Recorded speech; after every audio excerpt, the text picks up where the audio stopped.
Have they been in just that realm, the Sasquatch, Bigfoot realm, or in all realms? Well, what I was saying was that as a teenager, in my late teenage years, is that I began to have spontaneous Kundalini experiences. Okay. And those... And this was after you started practicing meditation, or? Before. Before, of course. I was intensely involved in music studies, and I say that the influence of 12 hours a day of musical practice, day after day, for year after year, had an influence on that kind of development. Yeah. And my body responded to that, and you know, fate or destiny, whatever. Maybe I had past lives where I meditated. Probably did. But yeah, I had all these spontaneous experiences and encounters with entities and dimensional gateways, very intense experiences. How did you define these things? Well, because I was, you know, I was a person with a long-standing interest in supernatural, or the occult. Yeah. I had some reference points in literature. You know, books were available. You know, people with experiences in yoga and other related fields talking about Kundalini. I knew that such phenomena existed, and then I sensed that, well, now I'm accessing in a direct way what this person's talking about in this book. Yet I'm living a lifestyle. I'm living a Western lifestyle in a family, in a community where there is no frame of reference for these experiences. And it's creating chaos in my life. Better suppress them. Well, it's challenging. It's becoming challenging to live in a way where an individual is having access to multiple dimensions of reality simultaneously and attempting to function in day-to-day life. It's exceptionally challenging to conduct oneself in that way. And so when I took a formal initiation in yoga when I was in New York studying music, that provided me with a set of resources that stabilized all of the phenomena and gave me guidelines in living. You see, it's like this. You know, when someone in the old Apollo moon program wanted to launch a rocket to get out of the Earth's atmosphere and to leave the planet and so on, the infrastructure required to stabilize those energies significant. You know, physical resources, personnel. Yes, if you want to harness that much energy to achieve something, you're going to need substantial structure and organization and a system to harness and maintain those energies in a safe and productive way. The Kundalini's philosophically and empirically is cosmic levels of energy. That's a lot of energy to manage. We really need structure to be effective. And so when I took that initiation, I received the structure that I needed, and I resolved the experiences you were having. The questions that were raised through years of experience were resolved in very intense spiritual experiences. Wow. Wow, it's fascinating. So I was on this path, and I had accepted for myself a regimen and a lifestyle that I knew was probably beyond the desires and the wants of people in the West. Most people here are not looking for more rules, they're looking for more freedoms. More freedom, exactly. You see? Yeah. So I knew that, but I knew that for myself that there was no turning back for me. There was no turning back. I had to proceed. This was the path. And quite frankly, I was very joyful and blissed out on that path. There was no problem for me. But I knew again that this was... it was something you had to pursue, and you had to follow it to wherever it was leading. It was my destiny. Yeah. It was a leap. You know, it was a cognitive leap, it was a philosophical leap, a cultural leap, but it was it was done in great joy. Okay. And so that was the the basis of experience where at some point, all these experiences you were having, the path you chose to pursue, for lack of a better word, at some point you went to audio and you went into analyzing audio. Yeah. So what led to that? Like, it's one thing to engage in audio, it's another thing to analyze it. So there must have been something that caused you to lead to that. Yes, and so I had an expertise that I developed in the recital of Sanskrit and Bengali. Wow. To produce numerous effects that I've shared photographically, for example. That, in other words, that the phenomena that I was experiencing were induced through the recital of Sanskrit mantras. I have goosebumps right now. But I understood again that to reach that point, I had walked quite a fierce path through life. I faced many challenges as a young person, as well as having these different encounters.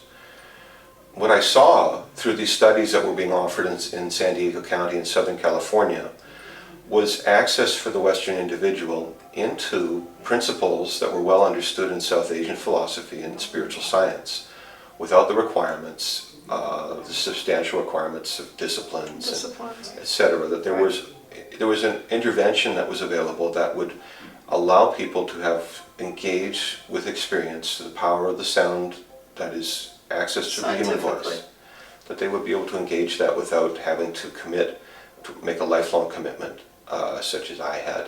Right. But they would begin to understand the potential benefits of such an interdirected journey in an empirical and visceral way.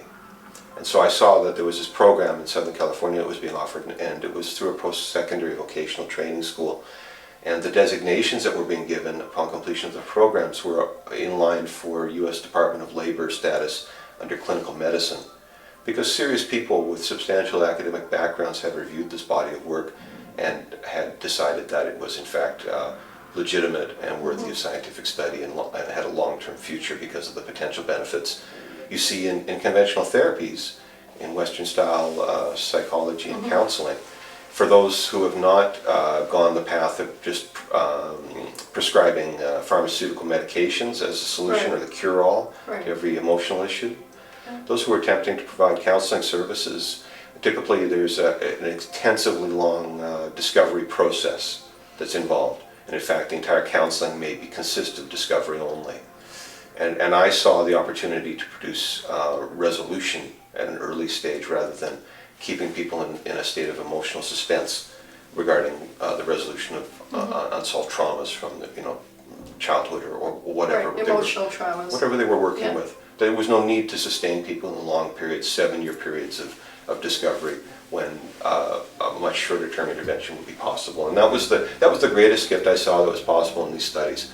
Besides my interest in mysteries of society and politics and learning the secrets and so on, it was seeing that this grassroots initiative to bring services to individuals who had, you see, one of the things I learned on the spiritual path was about the great potential within all of us and enabling that potential, and how the solutions to our problems are actually, the gifted people are being born everywhere in the world, poor or rich, enabled or unenabled.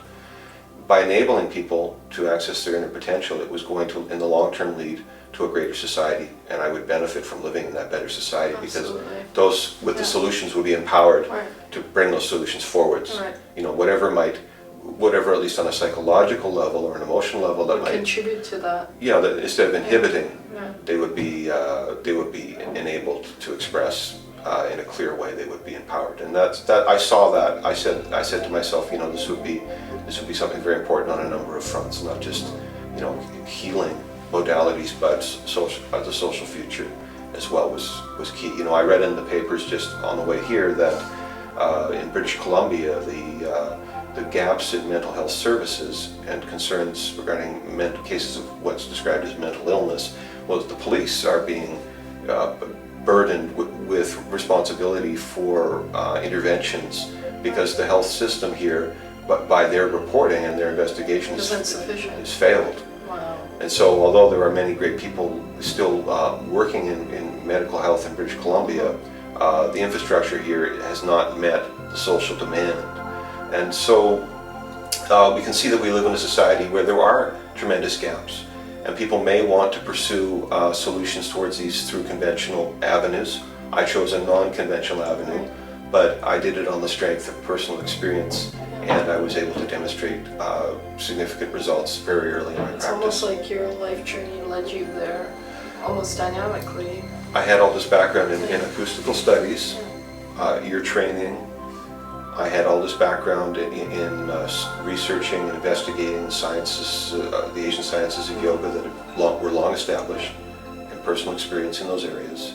And I saw that the potential of the human voice as a gateway into creative empowerment and healing existed for all of us, and that this was something that could be harnessed in a productive way. And I wasted no time in pursuing that opportunity. When I learned about this in the late 90s, I went to Southern California, and I worked and trained under the people who had developed this in Australia.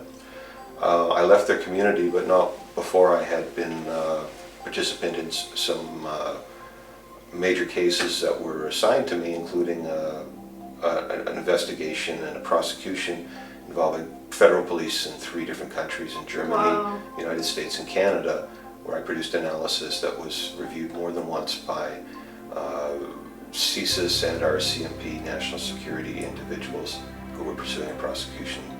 So you started with analyzing music and then went to speech analysis, and then high-profile speech analysis of, I guess, well, in this case must have been a high-profile case. It was, and it was very controversial at the same time. Right. But the demand for intelligence was there, and the willingness to review such intelligence existed as well.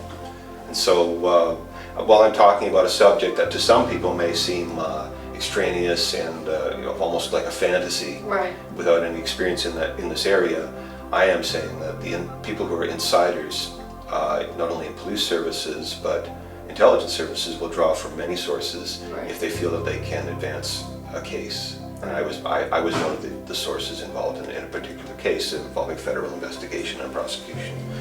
And your study was beneficial to the outcome of the case then, I imagine. Well, what actually happened was, because I didn't understand, I became more savvy to the ways of the world through that experience than others. But there were significant ethical issues involved in the way the case was prosecuted. That became a major concern, that I would not succeed in enabling and empowering people in the way that I anticipated if I stayed with that investigation. So although I produced an initial report upon request, I didn't continue, and they still had their prosecution. But we know that prosecution of individuals has been conducted in such a way that in the West, we've breached almost every ethical boundary at this point. And Breached would be more accurate, maybe, rather than reached. Breached, yes, exactly. Breached. We've breached every ethical boundary. And so, not wanting to be a party and a contributor to the destruction of civilization, I shied away from any continued pursuit or participation. Although in my journalistic work I've covered mass murder incidents and high-profile serial killers, I have provided and produced forensic quality data. It's not. But for some reason, you didn't resonate with wanting to work with this case. I saw that. I didn't understand that within a few short years that open kidnapping and torture would become part of the milieu of law enforcement under the name of counterterrorism. I didn't understand at that time, but I began to understand when I saw the way the case was being prosecuted. You have a spiritual background, and compassion is a big part of that. So I'm sure you were focusing on the compassion rather than the outcome of whatever it was. I was concerned about the ethics. Yeah. I was fundamentally concerned about the ethics because I knew that a bad seed would yield a bad fruit. I knew that. And I was horrified when I saw that en masse our North American society went in support of such efforts, and that there's unmet needs for justice in our society today that resonate around. This is what the great ethical call of our times, and I did not want to be party to contributing to that problem. I was interested from a clinical perspective in helping others, and so I wanted to say that. As a premise, in the foundational stages of my pursuing this line of work. It was for healing, and it was for the helping of others. However, I was called upon to participate in high-level forensics work, and it may be that because of my willingness to participate in whatever assistance I provided, that I was offered substantial media opportunities, particularly in the United States, on an ongoing basis. Year after year, my work was kept in front of the public because I was constantly offered opportunities in the media. CBS, Fox News, NPR would call me. So I always questioned why the gatekeepers gave me such leeway, and I thought, well, perhaps because of my contribution and my early willingness to work under those terms. I later understood it to be different. So I left the group that was in San Diego County to pursue this on my own, and I saw the great need to do grassroots work in communities to build the reputation for this kind of procedure by producing good work.